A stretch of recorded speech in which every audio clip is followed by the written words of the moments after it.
সম্মানিত ভাইরা, আবু তালিব নবীজির চাচা হঠাৎ করে একদিন বিছানার মধ্যে পড়ে আছে রে, হঠাৎ করে বিছানার মধ্যে পড়ে আছে। নবীজি আমার মনে মনে মনে মনে মনে মনে চিন্তা করে, এবার আমার চাচা আবু তালিব দুনিয়ার জমিন থেকে বিদায় নেওয়ার সময় হয়ে গেছে।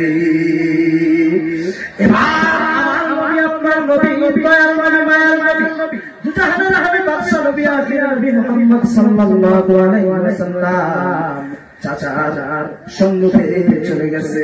সম্মুখে চলিয়া গিয়া চাচাকে ডাকে বলে, চাচা গো, ও প্রাণের চাচা, আপনাকে আমি ভাতিজা প্রভাব থেকে শুনে চাচা গো, আপনি পৃথিবীর জমিনের মতো মৃত্যু হওয়ার আগে শুধু একবার আল্লাহর কালিমাটা পড়ে না। কি বলল নবীজি? চাচাকে বলল, হে চাচা, চাচা কি করেন আপনি? পৃথিবীর জমিনের মধ্যে শুধু একবার আপনি আমার আল্লাহর কালিমাটা পড়ে নেন।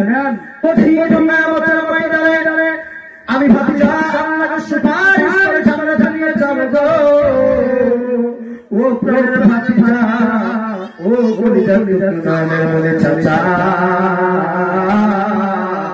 এই পৃথিবীতে আপনি শুধু একবার আল্লাহর কালিমাটা পড়ে নেন।